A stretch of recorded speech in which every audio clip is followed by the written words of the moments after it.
Ndra mavakosa eo amin'ny tontolo ny finoana natomboka tamin'ny fanomezan-dramba miampona ny fankalazana ny 20 taona ny sekoly fanomanana laika na ny CFAL ho an'ny fobe ny FJKM ho tohizana amin'ny sabotsy ho avy izao izany fankalazana izany amin'ny alalan'ny fampinom-pivavahana izay tanterahana eny amin'ny FJKM Andrainarivo. Ao anatin'izao 20 taona ny sekoly fanomanana laika na ny CFAL eo anivon'ny FJKM izao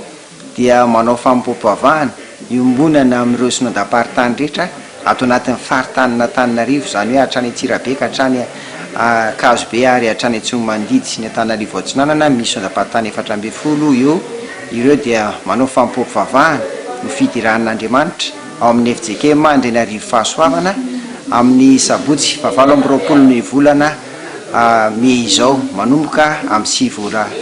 maraina. Ny mampiavaka ny fampopavahana io dia sady ao anatin'ny 20 taona izy io no ao anatin'izany koa no iombonantsika mideran'Andriamanitra miaraka amin'ireo